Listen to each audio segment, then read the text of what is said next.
setmana tornem a estar molt pendents de l'economia. Les borses han patit una batzegada, la prima de risc ha pujat i tots els ulls estan posats en el Deutsche Bank, el banc més important d'Europa, perquè s'especula si té prou liquiditat. S'estén, per tant, la sensació d'incertesa pel que pugui passar. Per això, un dia més tenim amb nosaltres a Xavier Sala i Martín. Bona tarda, Xavier. Hola, bona tarda.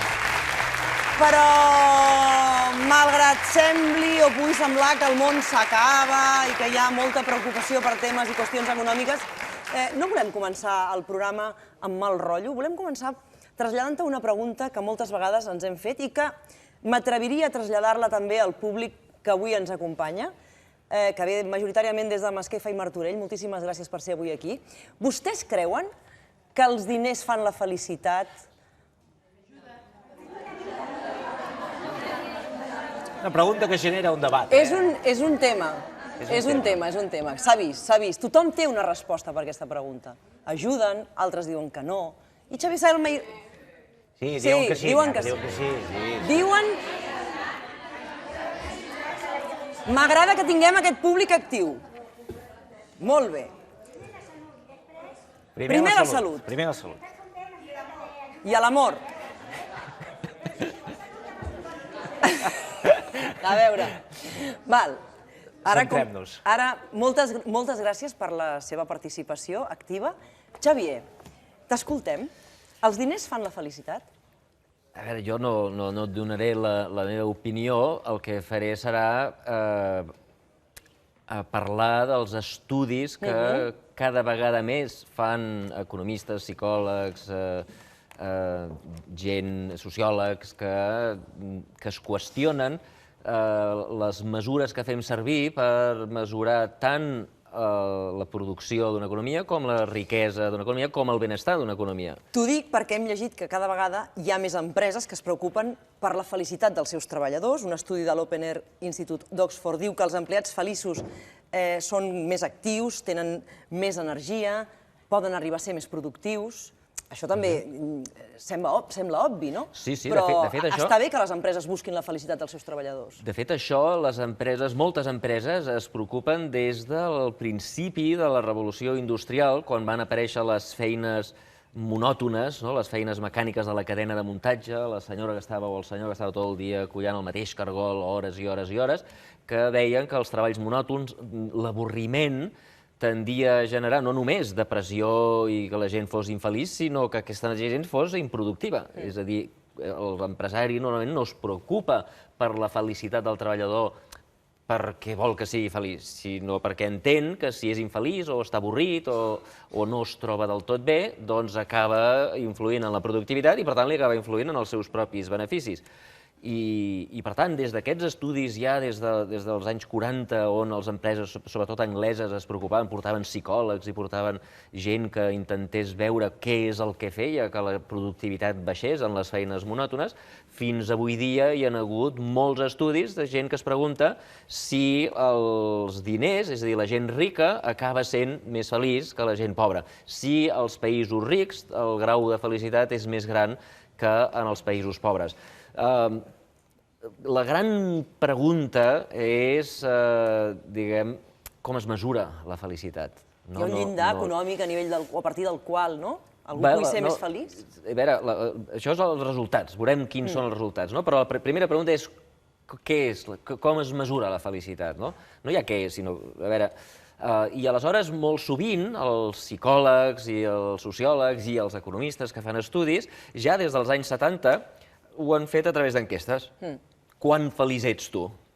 I normalment et diuen, a veure, de l'1 al 4, o de l'1 al 7, o de l'1 al 10, no? Pues una escala, i diu, a veure, tu quina felicitat, quin grau de... no li diuen felicitat, diuen quin grau de satisfacció vital tens, no? Quan satisfet estàs tu amb la teva vida, i la gent posa un número, i llavors es mira els diners que guanya aquesta persona, es fa una mitja per països, es mira si als països rics la gent tendeix a ser més rica que els països pobres, i a cada país, si la gent rica de Finlàndia és més feliç que la gent pobra de Finlàndia, la més rica d'Espanya més feliç que la gent pobra.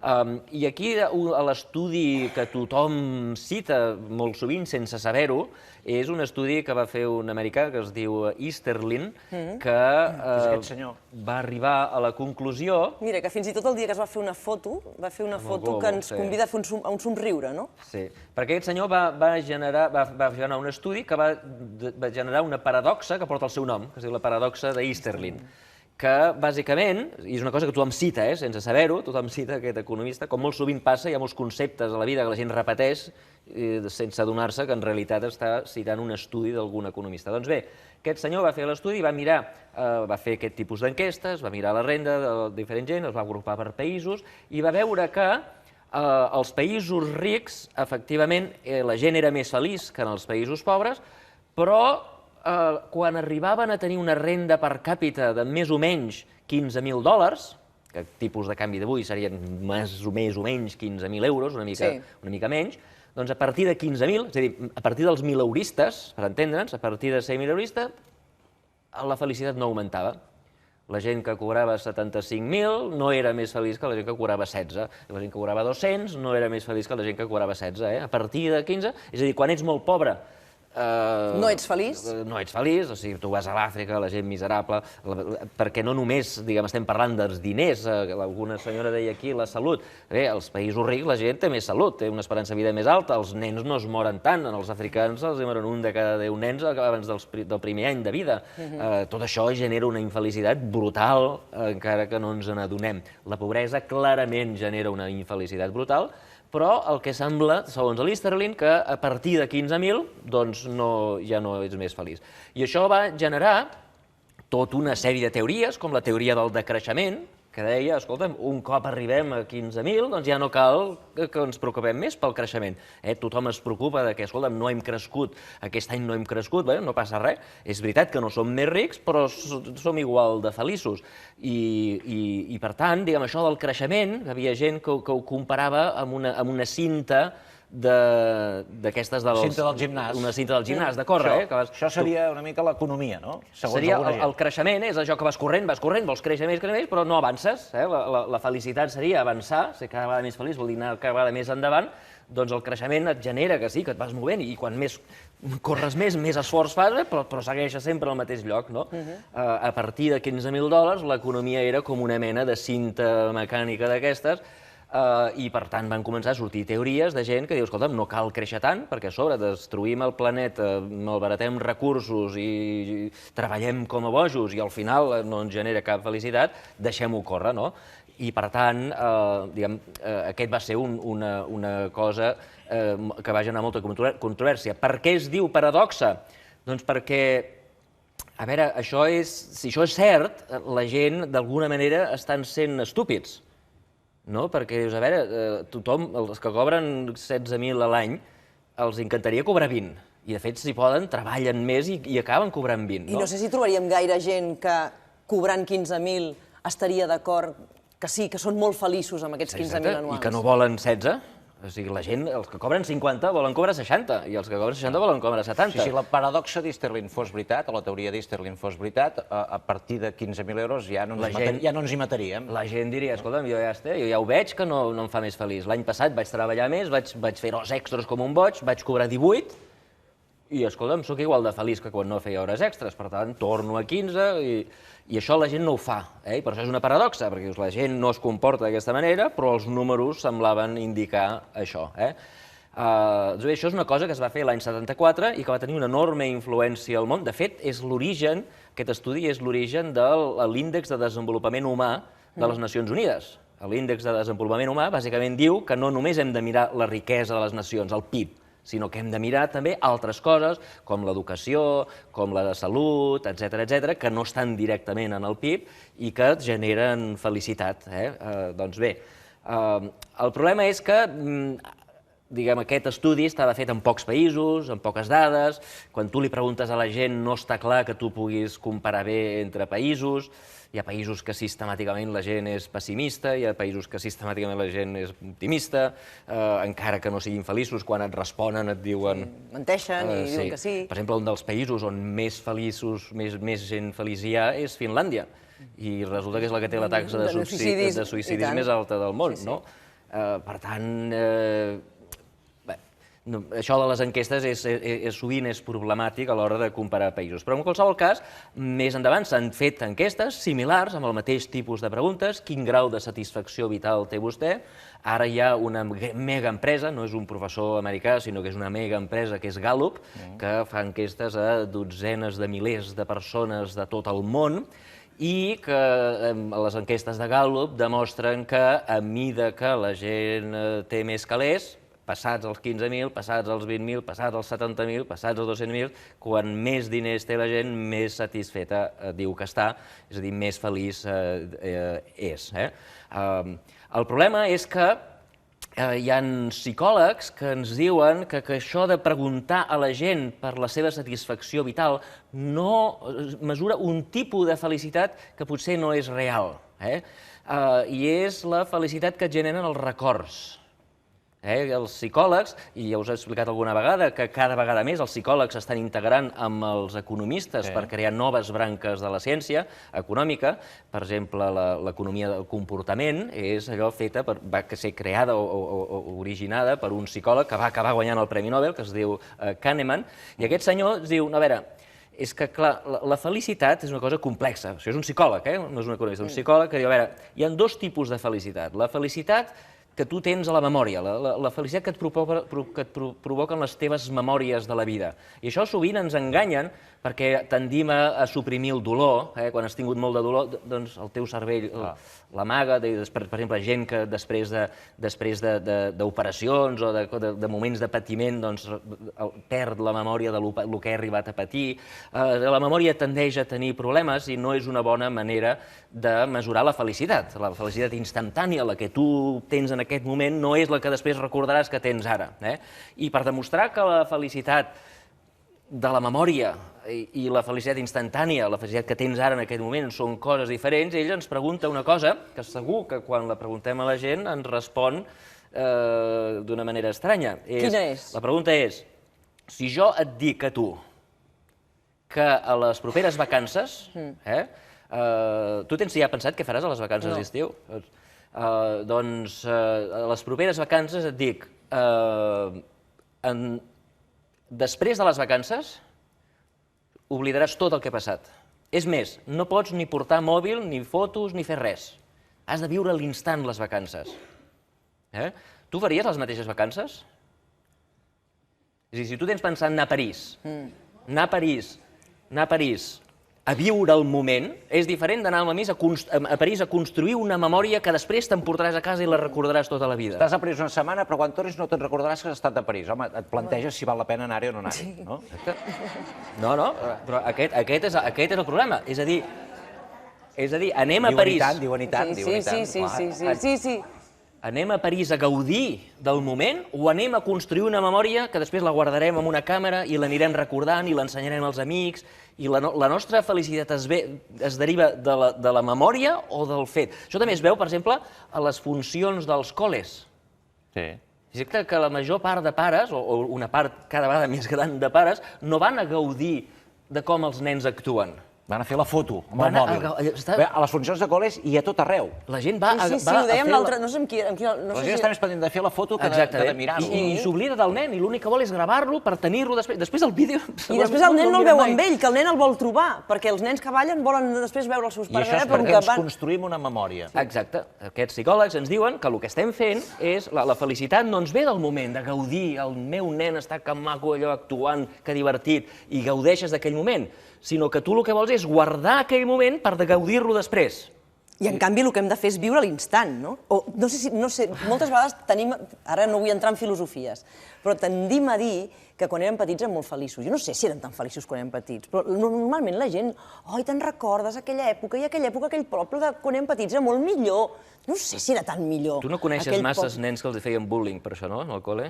Perquè hi ha nens que tenen una memòria de la seva infància terrible. Sí, però que no és la majoria, Xavier, no és la majoria. Esperem que no fos la majoria, no? No, per això que dius tu és la memòria. És la memòria. En canvi, a partir d'una certa edat, vius molt més al dia i tens molta més consciència de la felicitat. Per tant, jo, a la llarga, crec que un dia acabaré pensant que he estat molt més feliç a partir dels 30 o més dels 20, que he sigut molt més conscient de la felicitat, que no quan era potser més nena, no? Potser sí. No ho sé. Però en qualsevol cas... M'has convidat a fer aquest comentari. La idea d'aquests senyors, del Danny Kahneman, que és el Premi Nobel, insisteixo, l'únic psicòleg que ha guanyat el Premi Nobel d'Economia, ens diu que compta perquè hi ha dos tipus de felicitat. La felicitat que resideix en les memòries i la felicitat de l'instant. Que és l'instantània. Llavors, jo no sé el que hauríem de fer, això no et diu, escolta, m'has de viure la vida, que potser la gent és molt feliç construint memòries i després passant la bellesa, recordant o mirant les fotos, jo què sé, no sé com la gent és més feliç. Però en qualsevol cas, és el que ell diu que hi ha. I per tant, la pregunta, quan tu fas la pregunta aquesta que fèiem fins ara, que deia, escolta, tu quan feliç la gent, clar, parla de la seva memòria. No, jo soc molt feliç perquè l'estiu passat vaig anar a les Bahamas i la meva filla es va casar i el meu gos no sé què, no? No et diu en aquest instant, escolta, tinc mal al peu i per tant soc molt infeliç. La gent es construeix, respon basant-se en la memòria. I llavors aquest senyor diu, doncs per què no intentem mesurar la felicitat de l'instant? Molt bé. Com es mesura això? Com? Doncs bé, aquest senyor va i distribueix una mena d'aparells, com un telèfon. Sensors o un... Sí. I llavors, a diferents moments del dia, et truca, fa bip, i et pregunta què estàs fent i quan feliç ets. Com l'audiència? Sí. Més o menys. Exacte, en aquest moment, pam! I tu digues, estic conduint, anant a treballar i això és una merda. Felicitat 2. Després, què estàs fent? Ara estic esmorzant amb els amics de la feina i m'ho estic passant bastant bé. Després et torna a trucar. Ara estic parlant amb el jefe i és un capullo. Felicitat 1. Ara estic dinant amb el meu marit. Ara estic donant de menjar al meu fill i m'ho estic passant de conya perquè estem quedant els dos inundats de papilla i és divertidíssim. Ara no m'emprenyi que estic fent sexe. I quan feliç ets? Però són 4, no? Molt feliç, no? És a dir, intenta avaluar la felicitat que genera cada activitat durant el dia a tota una sèrie de persones, no? I aleshores es mesura la felicitat de cada persona mirant quines activitats, un cop posem un rànquing d'activitats, a què et dediques tu la major part del dia. És interessant veure la llista d'activitats. Sabeu quina és l'activitat que genera més infelicitat de totes les activitats del dia? La que genera més infelicitat en el conjunt de la població, de mitjana... La no activitat, avorrir-se. No. Qui s'avorreixi. És anar a treballar en cotxe. Ah, sí? O sigui, les cues. Les caravanes, clar. Està allà al trànsit, allò, i el tio que et talla, capullo, no sé què, la gent que s'irrita i vol pagar el semàfor... Aquell tertulià que no t'agrada, no? Exacte, escoltes per tant, s'hauria de fer com amb les escoles. Que el que estàs fent és inconstitucional i t'emprenyes. Entens? Llavors, aquell moment és terrible. El segon pitjor moment del dia és quan tornes de treballar i tornes a estar al cotxe. El tercer pitjor moment del dia és quan parles amb el jefe. I així, successivament, hi ha totes les activitats. I el millor? El sexe. Aquest és el millor, El millor moment Però del la dia gent diu la és veritat? el sexe. Jo no sé, si tu et truquen al mig del sexe i diuen què estàs fent i quan feliç ets, no sé si dius la veritat o dius no m'emprenyis, ara no és el moment.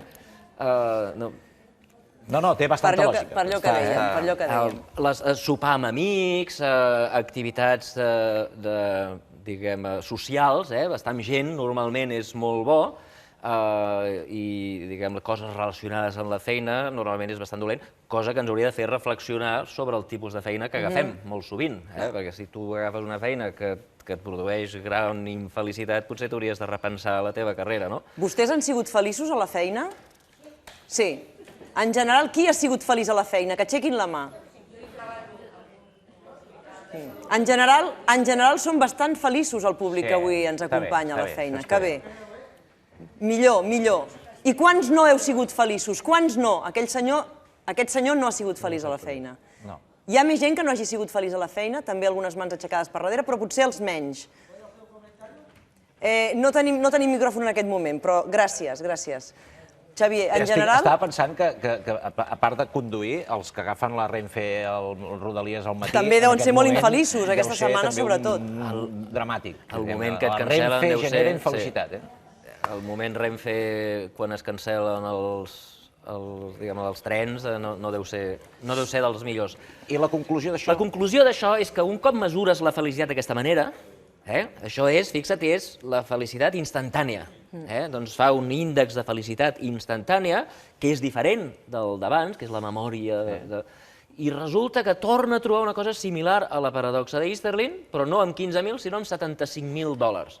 És a dir, que la felicitat, a mesura que la gent es fa rica, a mesura que la gent que guanya més i més diners, la felicitat va pujant, cosa que explicaria que tothom vol guanyar una mica més, perquè molta gent, la major part de gent guanya menys de 75, i per tant tothom té més ganes de guanyar més, però a partir del 75 aquesta felicitat instantània s'atura. I llavors la pregunta que es fa és, i per què s'atura? Per què s'atura amb aquesta gent? I ell pot mirar les activitats i la conclusió a la que arriba és que un cop, per guanyar més de 75, molt sovint hem de fer moltíssimes coses. I aquí comença a venir estrès, comença a venir, diguem, necessitat de fer diverses coses a la vegada perquè no tens prou temps al dia. I això com ho veuen? Doncs veuen perquè activitats que en general són activitats que a la gent li agrada fer, en el moment que tu els hi preguntes, resulta que són terribles per la gent. Per exemple, l'exemple més bèstia que jo he vist. Quan tu preguntes a una dona què és el millor que t'ha passat, una dona que té fills petits, què és el millor que t'ha passat en els últims temps, sempre diuen els meus fills, els meus nens, els adoro, és el màxim de felicitat, estar amb el meu nen, tal. Però quan truques a una dona i dius què estàs fent i que feliç ets, diu estic donant de menjar al nen i això és un desastre. Entens? Quan està amb el nen és un moment que li genera gran infelicitat. Però per què li genera gran infelicitat? Doncs perquè, sobretot amb aquestes dones que cobren molt, doncs perquè en el moment que estan de donar menjar al nen estan fent altres coses. Estan mirant el telèfon, estan mirant l'e-mail, estan mirant la tele, estan pensant en la feina. No estan només amb el nen. I al fer moltes coses a la vegada, encara que t'agradi estar amb el xat amb els amics, encara que t'agradi mirar la tele i encara que t'agradi estar amb el nen, quan fas tot a la vegada és un desastre. Això li hem preguntat a les dones, no els hem preguntat als homes, no? Això és un exemple. Als homes també passa el mateix. La clau aquí és... Encara es pregunta a les dones. No ho sé, de fet, aquesta resposta no la sé, però la pregunta era un exemple, no era la clau de l'estudi. La clau de l'estudi és que fer moltes coses. Per exemple, si no t'agrada l'exemple dels fills, deixa'm que et pregunti una altra cosa. Quina és la teva cançó o música favorita? The River. Del Bruce. Aquesta. Si haguessis de posar una nota de 1 a 10, li posaries un 10? És que jo, això d'una cançó preferida tampoc em costa, Però vaja, aquesta m'agrada molt. Però escoltes The River i ets feliç. Sí, ets feliç. Tinc bones vibracions. Entre totes les cançons de la vida, posa-li una nota. 8. 8. Quina és la teva segona cançó favorita? Ma solitud. Ma solitud. Mostra aquí. Quina nota li posaries a aquesta? Un 8. Un 8 també, no? Llavors, una cançó que t'agrada molt, 8. Una altra cançó que t'agrada molt, 8. Quan les poses les dues alhora, provem-ho. Tens un 16? Sisplau. Sisplau. Que el públic marxarà. No sumen 16, no, ara? No, sumen 0. Veus? Això és un altre exemple. Una activitat que t'agrada, sumada a l'altra. Una altra activitat que t'encanta fer xat amb els amics, t'encanta mirar el Merlí de TV3, mirar el Merlí fent un xat és un desastre, perquè no fas bé ni una cosa ni l'altra. Lo dels nens, la música, val? Aleshores, la conclusió a la que arriben aquests psicòlegs economistes és que a partir del 75, o per guanyar més de 75, has de començar a fer tantes coses que és quan et genera infelicitat perquè estàs estressat, has de fer masses coses alhora i activitats que normalment t'agradarien deixen d'agradar-te per culpa que en fas masses. Per tant, relaxa't. És un missatge que llancem, no? Els diners fan la felicitat fins a $75.000. No. El que diu això és que normalment la gent per aconseguir més de 75 han de fer un esforç tan gran que no val la pena. Si et regalen $1 milió, si pots guanyar més de 75 sense que et passi tot això, vas augmentar la teva felicitat. També és possible ser més feliç. Pots ser més feliç, però, clar, te l'han de regalar. Si has de començar estressar-te massa per aconseguir més de 65 pot acabar sent... Diu una espectadora de nom Lídia, com deia el meu pare, els diners no fan la felicitat, la compren feta. També Woody Allen deia que el que fa felicitat no són els diners, sinó les targetes de crèdit. Sí.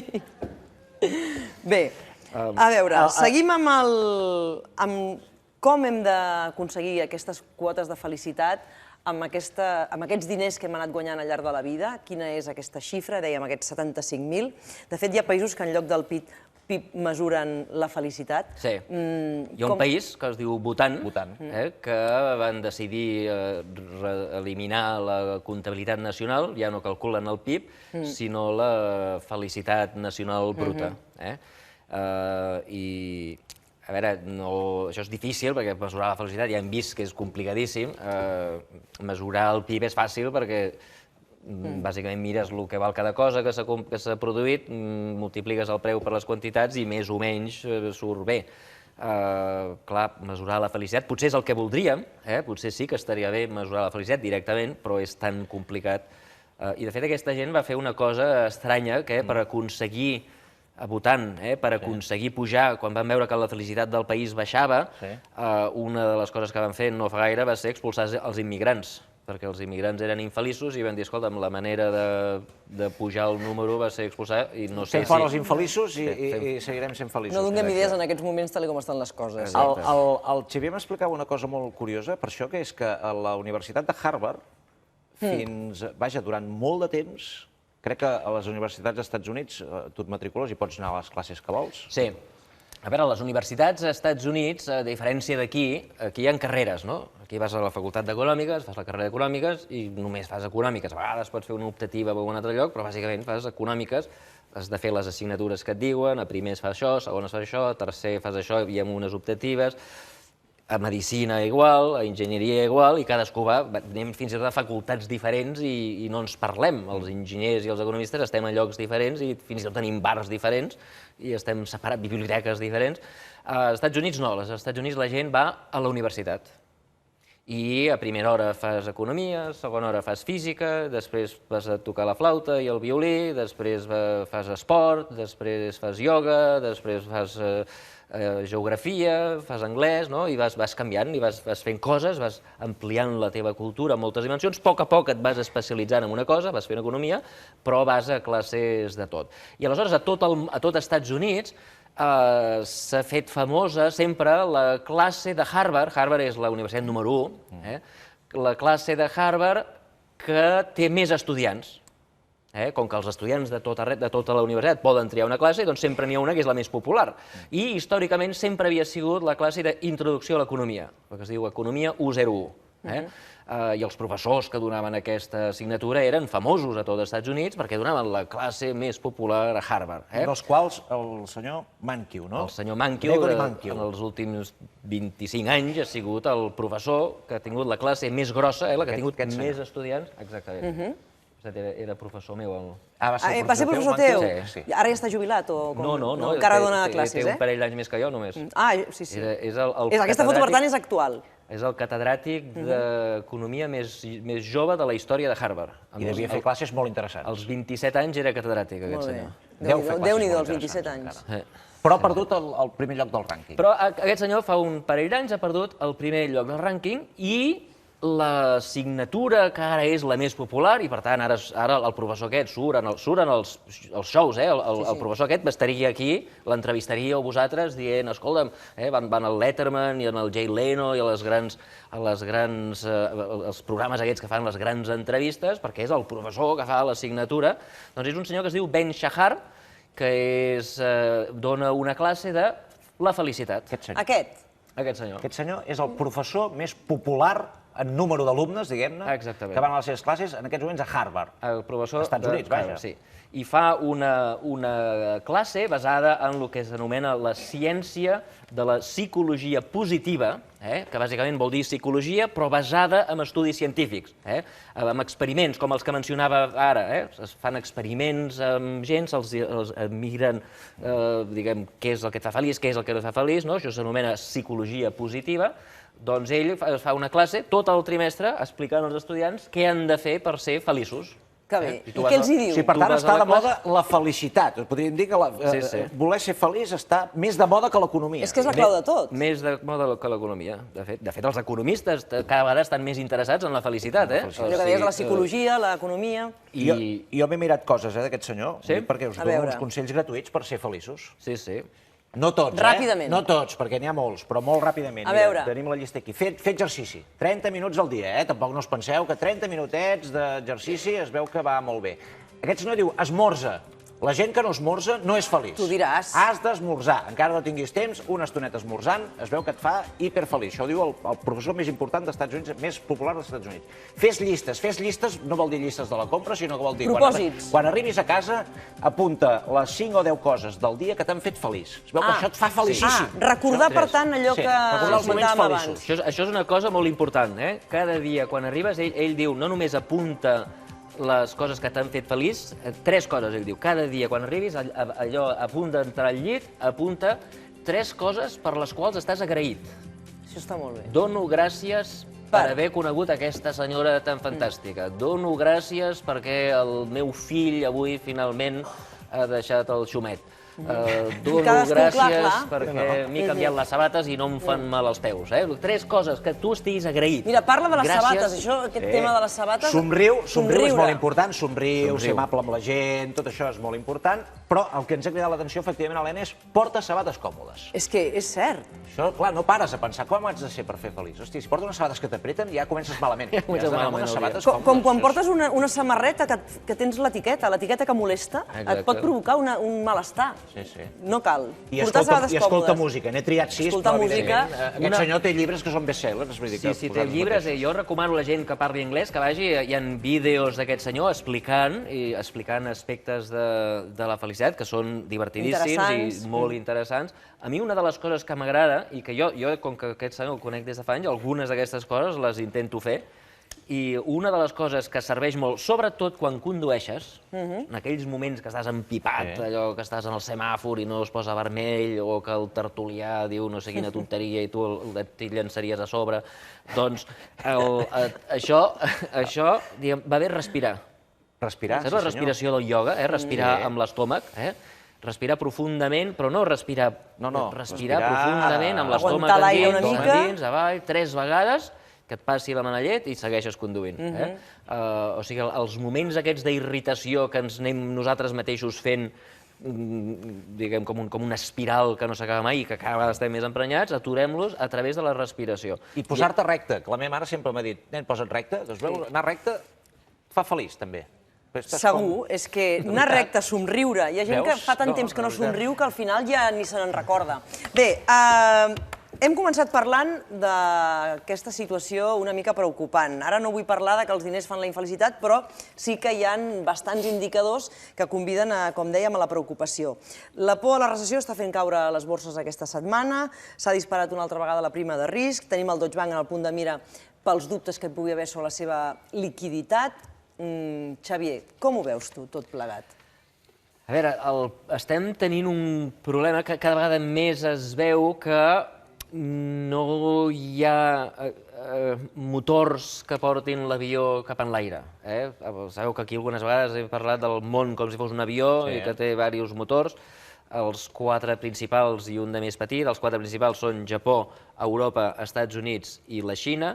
I després hi ha el món emergent, que són molts països, però que tots ells junts... Formen una potència. Formen una potència, i de fet, entre aquests i la Xina són els que han aguantat el planeta durant la darrera crisi, el món emergent i la Xina, però ara Japó, sabeu que és un desastre, ja des de l'any 90 que estan en situació catastròfica, tornen a estar en creixement negatiu, per tant fatal.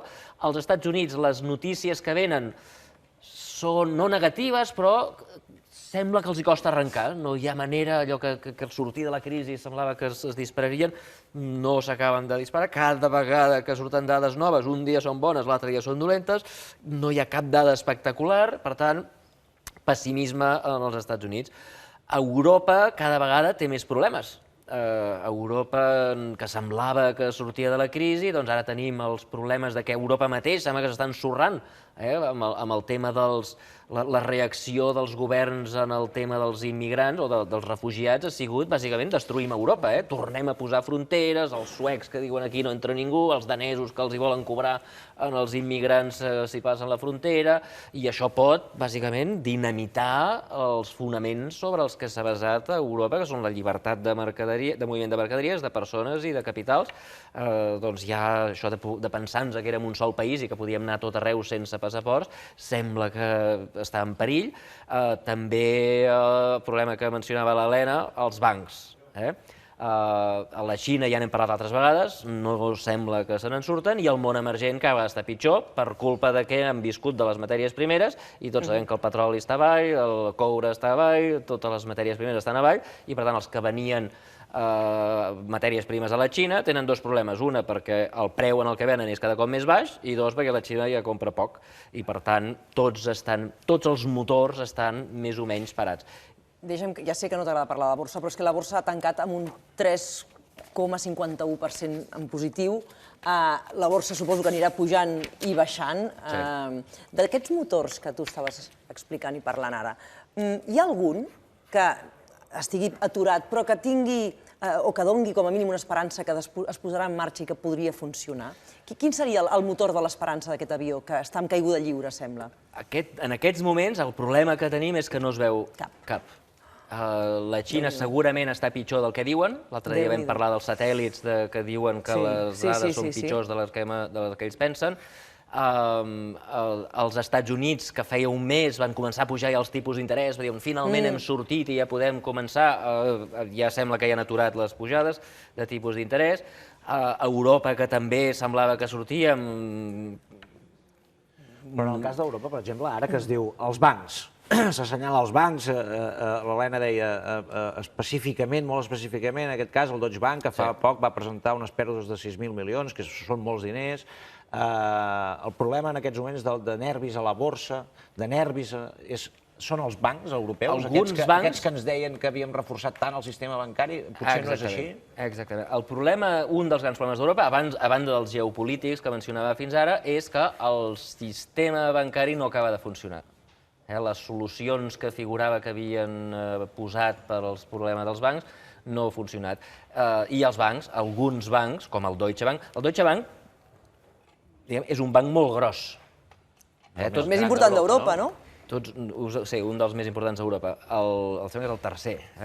Sí, però vull dir que té un pes molt important. És molt important i, diguem, és, per fer-nos una idea així a la catalana, és 5 vegades la Caixa. Imagina't. 5 vegades més gran que la Caixa. Per fer-ho en termes mundials, és 3 vegades més gran que el Lehman Brothers l'any abans de petar.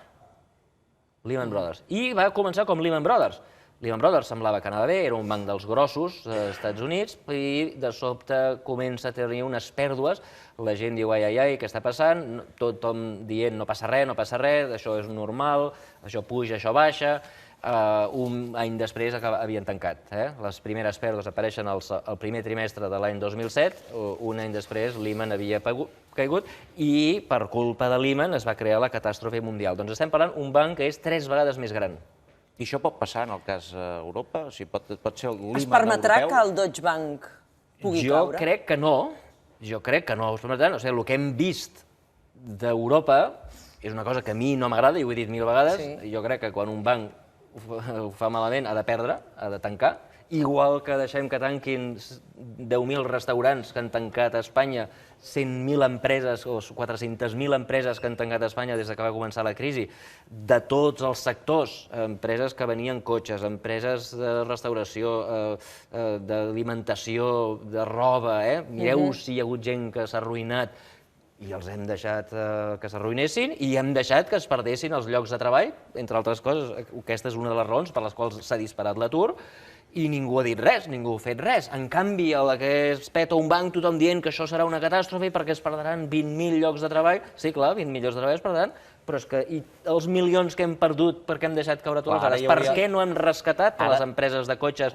i, en canvi, sí els bancs? Ara podria passar, i potser hi ha por d'això, que si s'hagués de rescatar el Deutsche Bank, perquè potser, o un banc, és igual, un banc d'aquesta magnitud, hi tornaria a haver problemes a l'hora de tornar aquests diners. Ho haurien de pagar els ciutadans. Exactament. I, per tant, això voldria dir que augmentarien els deutes dels països, deute sobirà, I ho podrien pagar els ciutadans, ho podrien pagar. Aquesta és una mica la por que hi ha. Exactament. O sigui, jo crec que no deixaran, ens han demostrat que no deixen caure Bankia, que és una merdeta comparat amb el Deutsche Bank, i la raó era que era massa gran, que era tan gran, too big to fail, eres massa gran per fer fallida. Si Bankia era massa gran per fer fallida, Deutsche Bank ja no et vull ni explicar lo gran que és, no? El problema és que rescatar vol dir posar diners dels contribuents. I per això és una estratègia equivocada, perquè, clar, el capitalisme funciona que els capitalistes, diguem, si ho fan bé es fan rics, però si ho fan malament es fan pobres, s'arruïnen. Aquesta és la clau de la jugada. El que no pot ser és que si les coses van bé et quedes als calés, com els bancs es van quedar als calés, quan les coses anaven bé, no es repartien els calés entre tots, oi que no? S'ho quedaven ells. Doncs escolta'm, quan va malament ho perds tot. És la naturalesa del negoci. I clar, el que estem fent és, pels bancs, no per l'empresa de cotxes, no pel colmado, pel banc, quan la cosa va bé tu quedes tu i quan va malament paga el contribuent. Però si cau Deutsche Bank, quants clients cauen darrere de Deutsche Bank? Bueno, igual que quan peta una empresa de cotxes, quants clients cauen?